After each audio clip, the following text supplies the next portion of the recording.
I'm Theo. And I'm Juliette. And this is Apologies Accepted. We offer an entertaining look at some of the big issues in history by examining public apologies of the famous and infamous. We're looking at politicians, serial killers, actors, and you. Send us a public apology you would like to make, and we'll read it on the air and give you a chance to redeem yourself or just get some guilt off your shoulders. We're here for you. Once a week, maybe more if you're really, really sorry.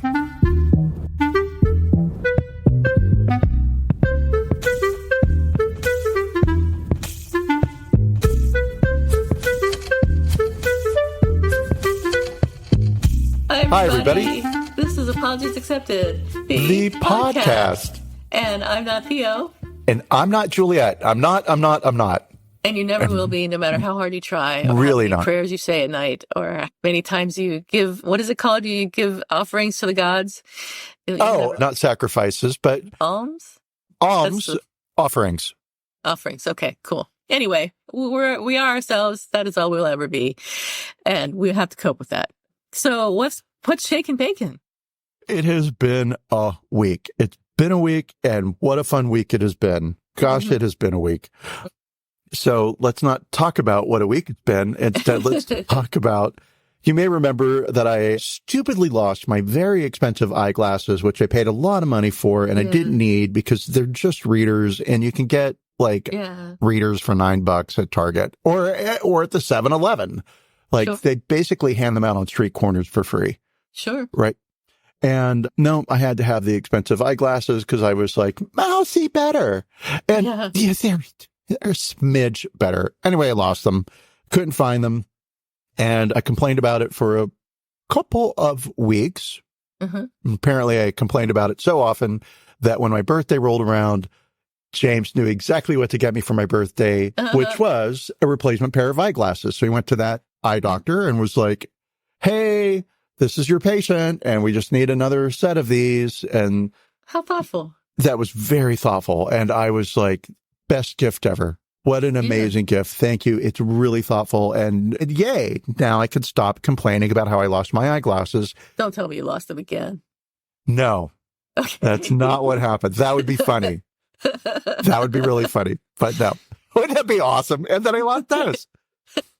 No. And because I lost my eyeglasses out in the world in public, when I got my birthday eyeglasses, my replacement eyeglasses, I said, they're never leaving the house.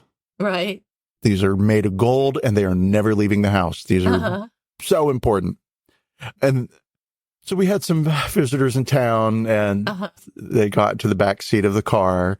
And then one of them said, hey, what are these eyeglasses doing on the floor? Now, I checked that fucking car 7,000 times. I ripped it apart. There they were. They were apparently just under the passenger seat, and I couldn't see them because I didn't have them, and I was looking close. And if I had just walked a block away and scanned the interior of my car, I would have seen them. So now I have 2 pair of very expensive eyeglasses, which is great, right? And the legs, or I don't know what you call the things you stick on your ears. Arms? The arms? Sure. Whatever puts the glasses on your face, the sticks that poke off the side. I don't know. One unscrewed and fell off. And so I had to learn about the little baby screws that you can buy and put it in, right? And the same thing happened to the other one. So I'm going to take both of them to the eye doctor and just be like, hey, maybe this one is 6 months old, but this one's just 2 weeks old. Right. What's up? So that, and let's see, the other thing which is taking my mind off of what a week it has been is I went to an antique store. Sorry, I did. Yay. I know. I shouldn't. I'm not allowed. Exactly. What did I buy? I bought a haunted painting and I love it. You did? Right? I did. And so I hope you're prepared with photographs. I'm so sorry. I hope you're prepared with photographs. Oh, I thought you said, I hope you're prepared with Gozar. And I was like, what's Gozar? Is that anti-ghost stuff? Oh, yes. I will be sending you lots of photographs. Okay, good. So the drama is this antique mall is going out of business. And I've been watching this painting for a year. You bought that painting? I bought that painting. Oh, my God. But, okay. So in my defense, it made me. It forced me to buy it Oh my God. by being discounted 50%, which is great. Okay. And then, okay, cool. And then the other contributing factor to the purchase of this painting that I really don't need, but I love it so much. God. It was my friend Vanessa was with me, and I trust her taste. Sure. But I also know that, like, she's pretty honest, right? And can be pretty brutal. And so I was expecting her. Yeah, we were going through the mall, and she picked up something, and she was like, "Fuck me, that's expensive." Real loud for everybody to hear, right? Right. Because, yeah, it was expensive. So cool. So I was prepared for her to be like, "Oh my God, that's the ugliest thing I've ever seen in my life." Or, "Oh, you can't have that. The devil will come and kidnap you. That's a portal to hell," right? No, she said, "That's gorgeous." And I was like, God damn it. I really thought you were going to hate it. Buy it then. Yeah. She loved it. Possible not to buy. Yeah. And it was impossible not to buy. And then she was like, "Oh, but just throw some things in front of it and leave it in the back of the booth and then come in a couple of weeks." And I'm like, "No, it'll be gone. Yeah. I got to buy it." She's like, "But you said it's been here for years." I'm like, "No, I have to buy it now." Right. Now, while the impulse is strong. So yeah, so it's in the bathroom because I don't have a spare wall in the house to hang it other than in the bathroom. And I will be sending you photos. And Does maybe James know that you bought it? Well, it's in the bathroom, and it is like 2 feet by 2 feet. Like, it's big. It's not small. But it's not in your main bathroom. And it is a woman who is in a period Puritan outfit, and there is a faint outline of a tree at the edge of the portrait. And I'm like, is this a painting of a witch? This is great. I love it. Anyway, so there's a witch in our bathroom that stares at us now while we're taking a shower. That is awesome. He's very well aware of it. And he liked it with some reservations. How much did it cost? And it was $25. Yeah, exactly. Yeah. Yeah. Inflation. I got it at a yard sale. My lies have increased, right? Because it used to be everything was $20. Now it's $25. And that's $25. Yeah. So that makes you more honest. Well, thank you. Yes. I'm even righter. You're right. So anyway, I'll say that's pretty much all that's shake and bake in here, except now this is a question for you. It's kind of related to our topic today. So this is not a commercial. There's a TV show called Mary and George, and James was like, "Oh, this TV show, we should watch it. And have you heard of it?" And I had not, and it stars Julianne Moore, whom I like. She's awesome. Yeah. I saw her in New York one time. For lunch, or was she just walking down the street? I saw her walking down the street. Oh, hot. I would be like, "I love you." I know. So anyway, it's in the 1600s, and it's about this mother who's pimping her son out to the king. Right. Okay. And great. And there's a lot of sex in it. Wow. There's so much nudity. Like, do not watch it with your parents would be my advice to anybody. Right. Is it just straight sex, or is there gay sex? It's gay male sex, and there's been bisexual sex. Like, how would you know? But there's a lot of full frontal male nudity. Okay, cool. I am apparently a prude, because every time it happens, I'm like, "Oh my God, they just showed that on TV." Right. We're not used to that, our age. Totally not used to that. It's too European. Anyway, so you have to subscribe to the channel Stars, STARZ, to be different. Yeah. And cool. So we subscribed and we watched episode 1, and, I had my nervous grandmother breakdown over like, "Oh my God, there's so much male nudity." What a surprise.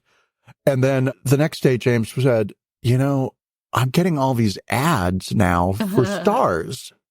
And like on Twitter or Facebook, or I don't do social media so much, so I don't know all the platforms. I know some of them. And I was like, yeah, well, I mean, that makes sense because, social media knows that we're connected, and I just made a purchase. And so like Hulu or Stars is probably selling their list to Facebook or whatever, right? And so that's why you're seeing those. And he was like, "No, I think my iPad's listening to me."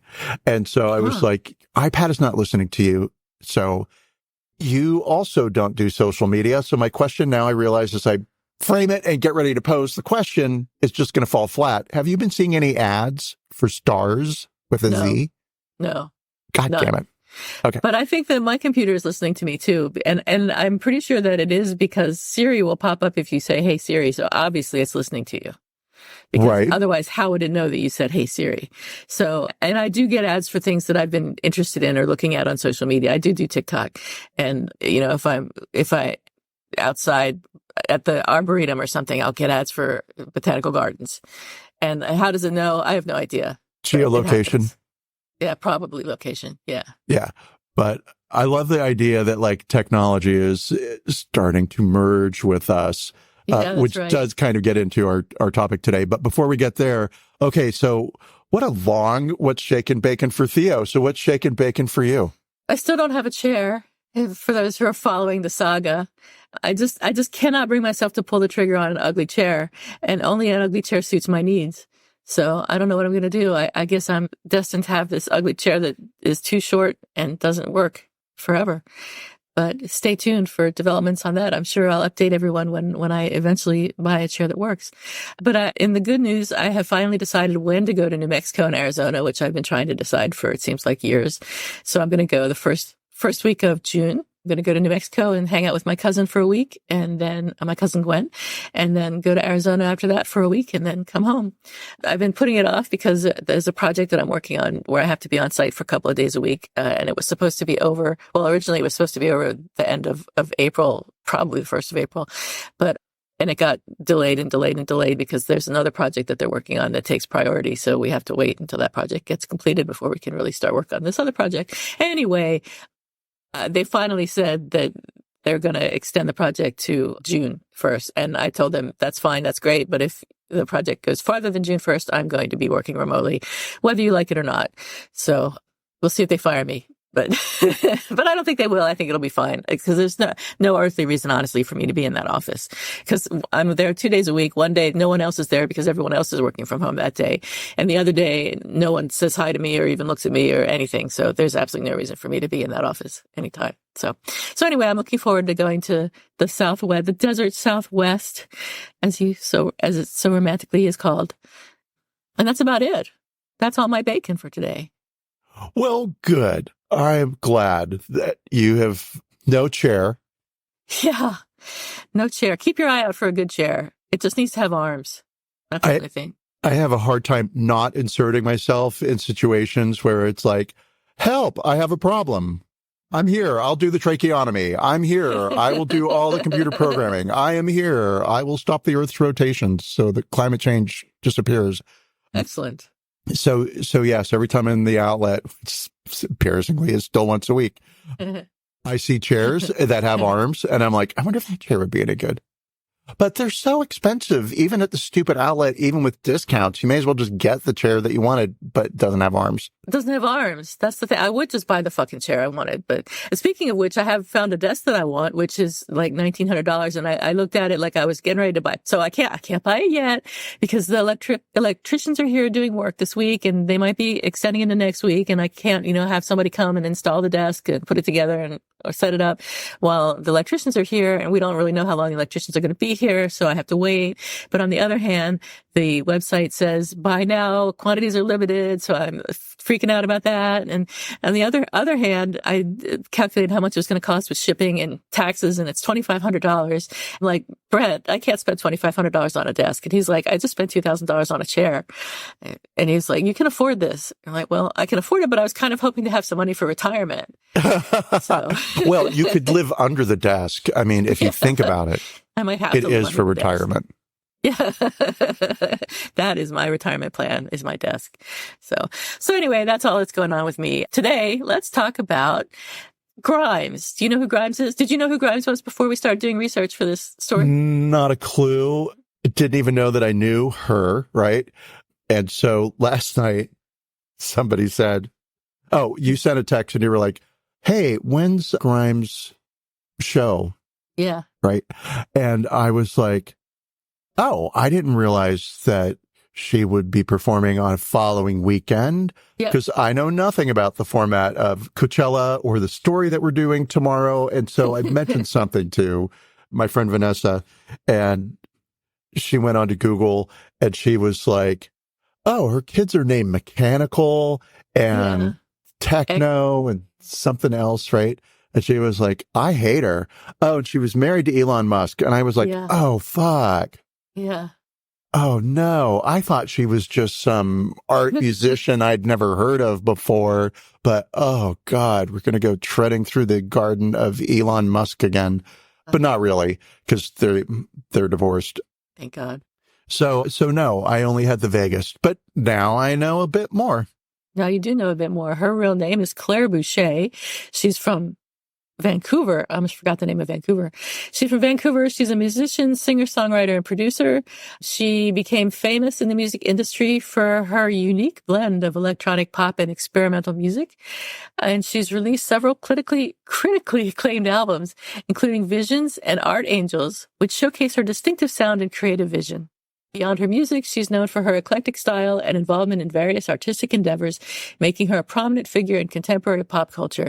But I think the first time that I heard of her was when she married Elon Musk, whenever that was. I don't think they were married that long, but they were married for a while, and it just seemed weird. And I think there was an age gap, but I could be wrong about that. And I remember thinking she must be horrible if she married Elon Musk. That's exactly what my thought was, too. She could only be bad if she married Elon Musk.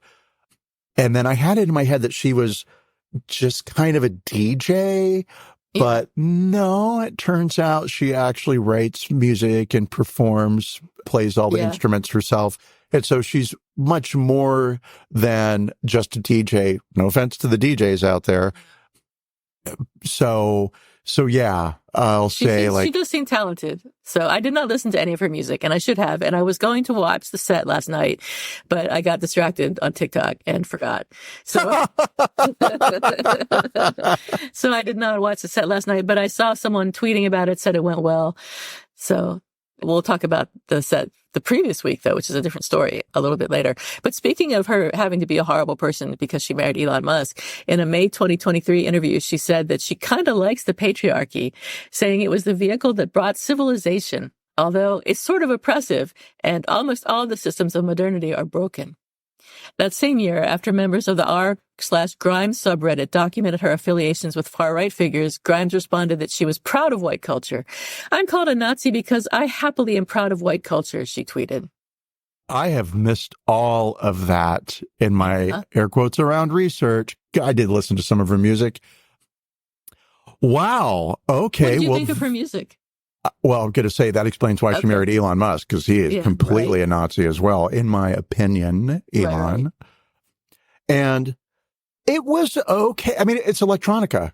It's like electro chill pop, right? Okay. And so, yeah, every once in a great while, I might put on like a playlist of electronica, electric chill, right? Uh-huh. And I enjoy ambient music sometimes.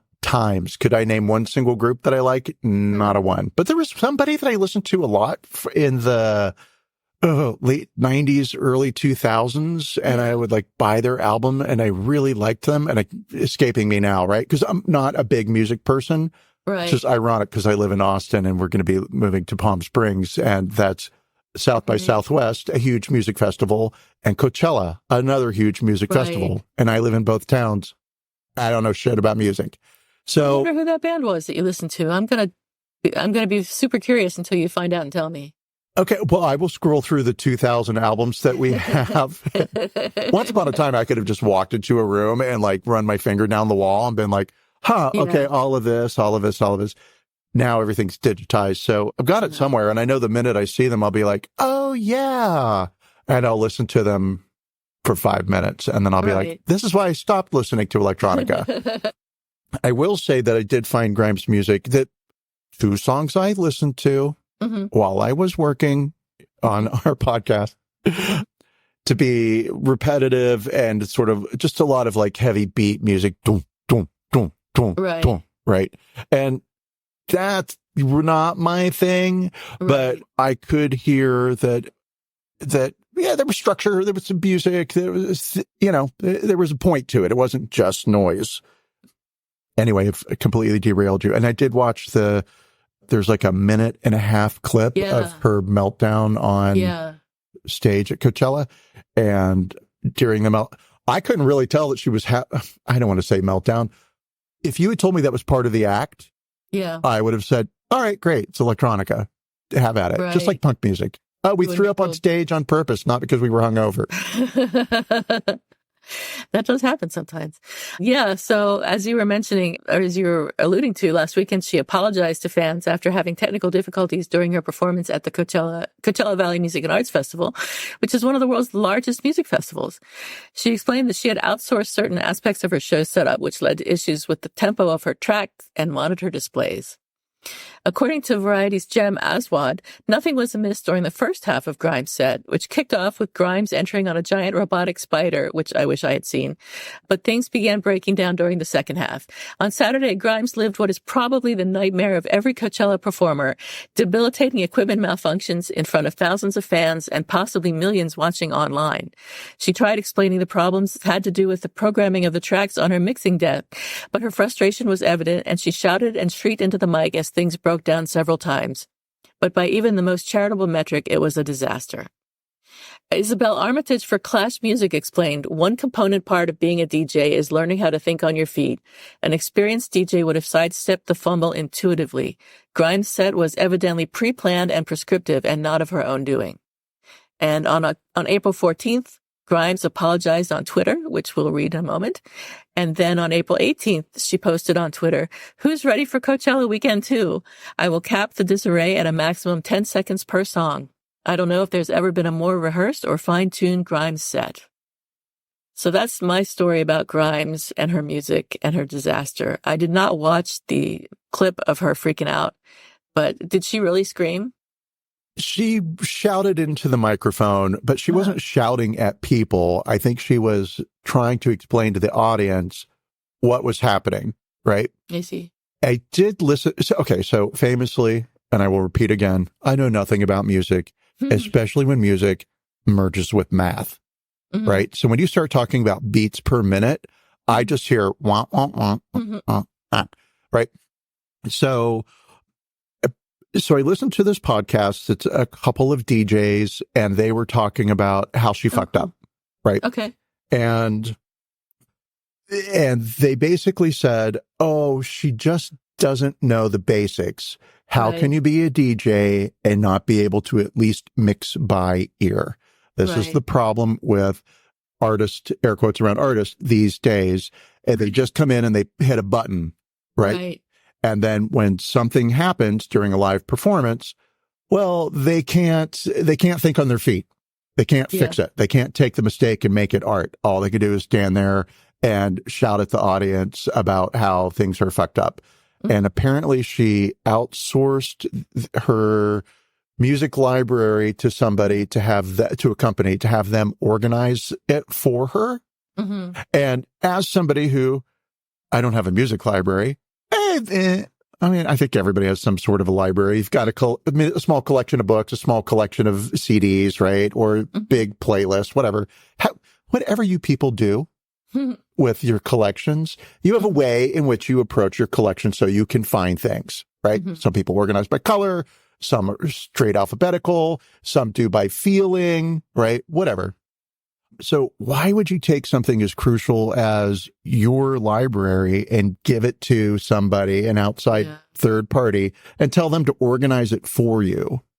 Yeah. How are you going to find anything? And so that was part of the problem. So apparently she was handicapped by not being a real DJ, I guess is how I'll put it, where she could just fix things mechanically herself. And then also she just didn't know how her library was set up because she didn't do it, and took the following week to do the things it should have done. And the second set was much better, according to everybody on Twitter. Good. Her ex-husband's platform. Which she's still on, which is weird. Yeah. I don't think they're getting along very well. I think they had a custody dispute, and I don't know if they're speaking or not, but I, on purpose, did not look into their marriage or any, because I am so over Elon Musk. He and Donald Trump can both go to jail as far as I'm concerned. Now, Elon hasn't broken any laws that I'm aware of, but still, go to jail. Go away. to jail. Exactly. I was going to say something and I forgot what it was. So never mind. We can talk about the apology now if you want, or do you have more stuff to talk about? Well, so for this topic, there just felt like there were so many different little rabbit holes to run down, right? Mm-hmm. I mean, she does electronica. So what's the evolution of electronic music, right? Mm-hmm. And then she does this thing where it's sort of like, well, it's not just her, but apparently let us read this. This is from a Redditor. Mm-hmm. And this is what he felt happened to Grimes on weekend one when everything exploded, right? So he says, going on a small rant here, Grimes has never been a great live performer, ever. Some ethereal shows have happened back in the indie days, but she's always been sloppy. Her ideas are not as fluid as she presents them, yet her concepts are genre-breaking. No, I don't know enough about electronica to say like, oh, that's true or not, right? Yeah. But this person seems to be a real fan, right? Uh-huh. It goes on to say, I'm the biggest fan and defender of this woman, but Coachella was no surprise when it comes to her performances. She is not a performer. She is an artist, a producer, and she has gone on to say she would never perform live again after Miss Anthropocene. That's it. She handles her music with so much intimacy and portrayals that so many people who don't get it. The mainstream could never understand the weird-ass way she carries herself in the industry. She is self-funded, and people don't want to hear that because of, and then they abbreviate Elon Musk to EN and K, right? Mm-hmm. All right. Grimes was Grimes way before the whole situation happened. That being said, the internet, the opinions of others, not even Grimes, could make me hate. Let's read that sentence again. Mm-hmm. That being said, the internet, the opinions of others, not even Grimes, could make me hate her. Okay, so nobody can change this person's opinion about Grimes as an artist. I have never resonated with an artist like her to the point of my reality actually being understood by others. Oh my God, take some medicine. I have thanked her for her art for years, and she has really got me through the most jolting points of my life. I'm sure that must mean jolting, and good. I'm glad you found somebody who can help you. I love her, and yes, Coachella was messy, but people, please leave her TF, the fuck, alone. So, okay, all right, and that actually helped me understand her a little bit better, right? As an artist, and kind of like what happened and what was up. Anyway, I'll say the real hook for me in this story is, what is Coachella? What is it? What are the kids doing? What is Coachella? So here's the history of Coachella. Cool. The Coachella Valley Music and Arts Festival, commonly known as Coachella, is an annual music festival held in the city of Indio, California, which is in the Coachella Valley Basin. Established in 1999 by two guys, the festival is organized by Golden Voice, which is a subsidiary of AEG Live, which, for those people who don't know, is a great big music thing. Yeah. Okay. What do I know? I've heard of AEG. That's what I know, and I know they have stuff to do with music and concerts. Coachella takes place at the Empire Polo Club. Known for its eclectic mix of music genres, the festival spans over 2 consecutive 3-day weekends in April. Okay. Coachella traces its origins back to 1993 to a concert that Pearl Jam performed at the Empire Polo Club while boycotting venues controlled by Ticketmaster. And all the kids from the 90s will remember how evil Ticketmaster was. While Pearl Jam did not directly start the Coachella Music Festival, their involvement with the Empire Polo Club played a crucial role in the genesis of the festival. In the early 90s, Pearl Jam sought alternative venues not controlled by Ticketmaster for their tours. Yep. Pearl Jam was known for fan-friendly practices and kept their ticket prices lower than low, to make their concerts accessible. Ticketmaster's service fees inflated the cost of concert tickets, so Pearl Jam organized their tours without using Ticketmaster services, thereby dodging the service fees, right? And looking for venues that just didn't work with Ticketmaster. Right. So quick side note on the Pearl Jam Ticketmaster feud, right?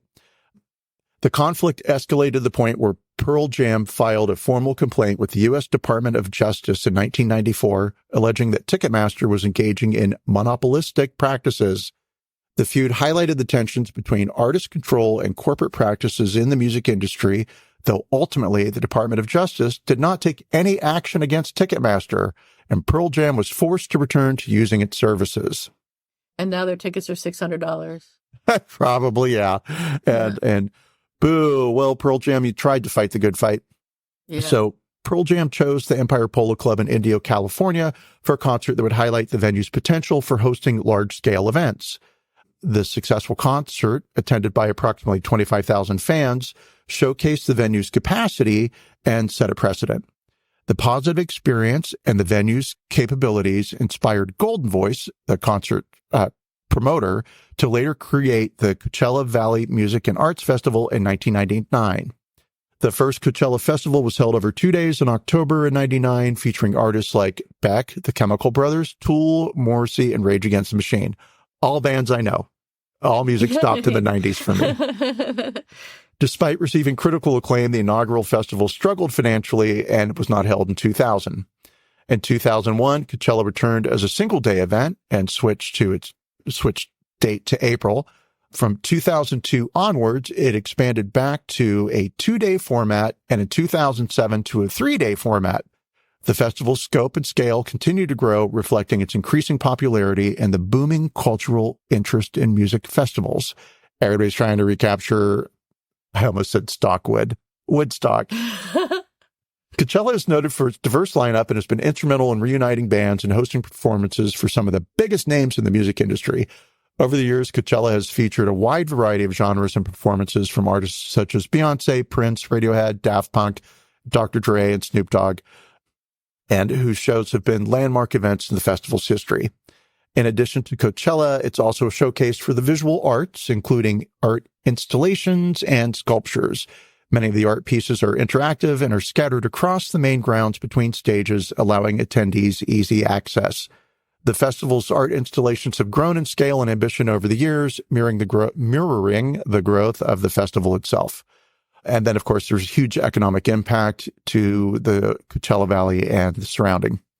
So that's Coachella, which then led me to, since I live in the Coachella, I don't know, grounds, if you will, or will be soon, fingers crossed, and definitely live in and am bugged by South by. God, I hate South by. So what's the difference between Coachella and South by? So they're both prominent music festivals. Coachella, primarily a music festival, Coachella has evolved to include significant art installations and has become a major cultural event in its own right, known for its eclectic mix of music genres, hello, tongue, and large-scale performances. South by Southwest, which is in Austin, Texas, is a broader cultural festival that encompasses not only music, but also film and interactive media. It's more of a conference and festival combo, offering panels, talks, and workshops along with performances. South by is recognized for its urban setting, utilizing various venues around Austin, and it's a key in showcasing emerging technology, startup ventures, and independent films, as well as up-and-coming musical acts. Coachella tends to draw major headline acts, reunions, and large-scale performances. South by serves as a launchpad for new talent across various media. It is crucial for networking within the industry, and when I think they say, within the music industry and beyond. And so music and tech, right? It helps new artists get discovered and veteran artists have opportunities to reinvent themselves. The festival's interactive component also positions it uniquely as the intersection of culture and technology. And just to kind of sum it up, Coachella could be seen as more comparable to a blockbuster event like the Oscars, and South by is more similar to the Emmys, which tends to be more industry-oriented than, say, the Oscars, right? Yep. So that is basically the difference between the two festivals and the history of Coachella, world, and America. You are welcome. Thank you. Thank you. That was interesting. I didn't know that much about Coachella, and now I do. I didn't even know it was this weekend. Yeah. I would like to see some of the art, but I guess I'll have to go online and look for that. I'm never going there personally, so I'll never see the art in person. Oh, you don't want to be with 250,000 people standing in the God. desert, walking In the around looking heat. for water in a bathroom? Oh, that sounds like my worst nightmare. It's totally my worst nightmare. It's the worst. I went to Lollapalooza once and that was bad enough. And that was years ago when I was young. So it's not for me. So let's talk about Grimes' apology. Yeah. She had her technical glitches last weekend and said in response, I want to apologize for the technical issues with the show tonight. I wanted to come back really strong, and usually I always handle every aspect of my show myself. To save time, this was one of the first times I've outsourced essential things like record box BPMs and letting someone else organize the tracks on the SD card, etc. I had a bad feeling beforehand not having run everything through the CDJs myself, and though I flagged it, I wasn't insistent. The big lesson for me was a mix of 1, if you want it done right, do it yourself. 2, be a cunt even if people feel bad. 3, probably pretend it's fine and engage with the crowd rather than spend a whole show slumped over the desk trying to fix software when you're meant to be entertaining. I will personally organize all the files next week. I will not let such a thing happen again. I've spent months on this show making music and visuals, and admittedly am not in the best mood at the moment. But yeah, next week will be flawless. Everything will run through my hands. Some good lessons learned. Bless y'all. The CDJs were showing me BPMs like 370, so I couldn't even mix manually by ear. And the front monitors were off, so it was literally sonic chaos on my end trying to guess how stuff was sounding for you guys. Please forgive me. Love always, heart emoji. And that was 2:18 a.m. on April 14th. So let's talk about this apology through the lens of our criteria. Was there an expression of regret? Yes, there was an expression of regret. Was there an explanation of what went wrong? Yes, it was other people's fault. Totally. So yeah, kind of no. Acknowledgement of responsibility? No, the opposite. Was there a declaration of repentance? Not really. Was there an offer of repair? Yes, not let other people do it, which is not really an offer of repair. And was there a request for forgiveness? Actually, yes, she did say, please forgive me, which most people don't say. So I'll give her a couple points for that. But overall, I'm only giving her a couple of points because she's blaming others for what happened when it was really all her responsibility. And if she outsourced it, she needs to take responsibility for doing that. So I give this apology a 2. What about you? We're back in sync. What do we call it? Copacetic. Yes. I also gave it a 2. And which was kind of weird because I had to sit down with myself, which I do all the time anyway. What am I going to do? But I had to sit down and like, okay, are you not being nice because of Elon Musk? Can you take him out? All right. Well, they're divorced. So cool. I didn't know she was a Nazi, or let me rephrase that. I didn't know that in my opinion, she would be considered a Nazi by Theo. Didn't know that. Right. And it's weird when people say, I'm proud of white culture, because it's like, sure. Right. But also, white people aren't the only people involved in the culture of Western civilization. And so we can be proud of all cultures, right? Yeah. But okay, fine, right? We're not taking anything away from fighting with a Nazi, is what I'm doing now. It's stupid. And so it wasn't, so my low score wasn't the Elon Musk thing. It was completely the whole, this is other people's fault, and I'm going to fix it by not letting other stupid people be involved with my production. Absolutely. Well, as a content creator, I don't outsource my bullshit. No. I don't go to ChatGPT and say, please write a novel, but I'm going to try that based on this, right? And write it in the voice of David Sedaris and Stephen King. Right. It could be genius. And I'm going to copyright. That's my copyright. America, world, that's mine. So anyway, a solid 2. And it's because she did apologize. She did make things better. I understand that the second set was a lot better. So she followed through on her promise. So great. It is what she was supposed to do anyway. And I'm having a hard time separating the event from the apology. Right? It's kind of like, that's your fucking job, as this DJ on Reddit quotes or says. And now I will quote this DJ. As a DJ, I think what happened at Coachella is hilarious. Keeping in mind that she was paid more for that performance than most DJs will ever make in their entire careers. The errors were truly things you should learn the first time you touch decks. And outsourcing the prep of her files, that is literally your job as a DJ. She might have helped produce the tracks, but to rock up onto a stage that big with a USB that you haven't even tested on gear is insanity.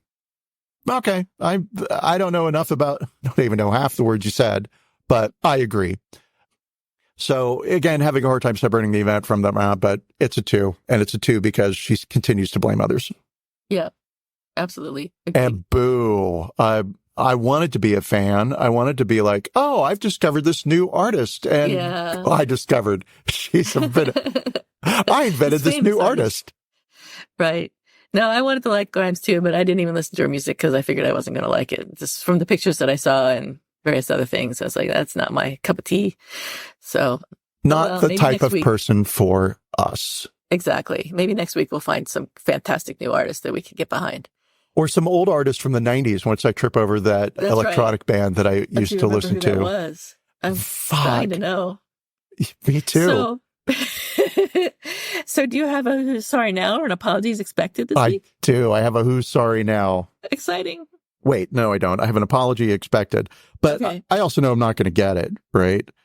And so apology expected from, I hate to say her name. I really do. But Moscow Marge. Who's Moscow Marjorie Marge? Taylor Greene. Oh, Marjorie Taylor Greene. Oh, no. Yes. She's the worst. She is totally the worst. We hate her so much. And she is gunning for Speaker of the House's, the job of the Speaker of the House now. God. Who passed, finally, a funding bill for Ukraine. Hooray! And what I'm liking about this moment in politics is it seems like people are finally starting to wake the fuck up and to be like, this is a moment where I could behave like Winston Churchill. Yeah. Or I could side with Hitler. Yeah. What am I going to do? Yeah, think about that. And people are starting to, and when I say people, I mean Republicans and politicians, not people like my grandparents. But anyway, I think she owes the world an apology for being nothing but a propaganda machine for Russia or Vladimir Putin. I don't even want to say Russia, right? Because I recognize the country and the people are separate from the politicians. Yeah, and I'll just kind of leave it at that. She owes the world an apology, and I hope in the future, 10 years from now, once we get through all of this bullshit, she'll step forward and say, I was wrong. I apologize. Theo, you were right about everything you said about me on Apologies Accepted, the podcast. What about you? Who's sorry now or apology expected? Well, mine's kind of related to the Grimes story because it is Tesla who will need to apologize. They're recalling about 4,000 of their 2024 Cybertrucks after Tesla discovered that the accelerator pedal can become stuck, potentially causing the vehicle to accelerate unintentionally and increase the risk of a crash, like virtually guarantee the risk of a crash. The accelerator pedal pad may dislodge and become trapped by the interior trim, which I saw on TikTok as some guy was explaining how it happened, and it was very interesting. Musk addressed the difficulties of mass producing the vehicle, saying during the company's third quarter conference call in October that we dug our own grave with Cybertruck. Tesla has shed $700 billion in the past 3 years. So I'm happy about that. And I hope they lose all of their money and all of their stock value and Elon Musk takes a big dent in his worth. I hope so too. It is the ugliest car I've ever seen in my life. It's so ugly. I can't believe there are 4,000 of them out there. I can't believe it. There are any of them out there. Who would want to drive that? That is so ugly. So it looks ugly. Like a tin can with, that's been hammered into a weird hexagonal shape or something. It's just, whenever I see, so there are a couple driving around Austin, and whenever I see them, I'm just like, you're the biggest fucking moron.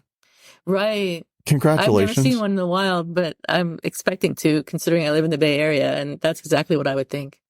They're very weird, peculiar looking cars. Now I sound like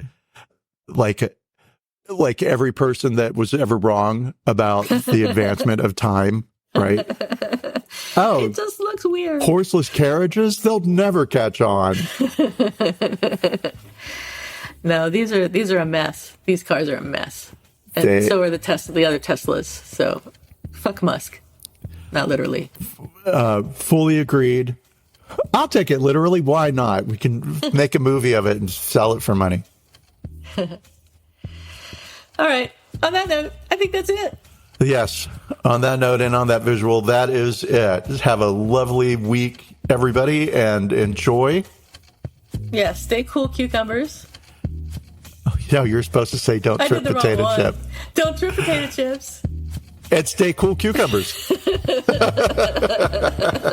get it. It's all because I don't have a good sign off. That's all. TTFN was not popular. See you later. Bye. Take care. Bye, everyone.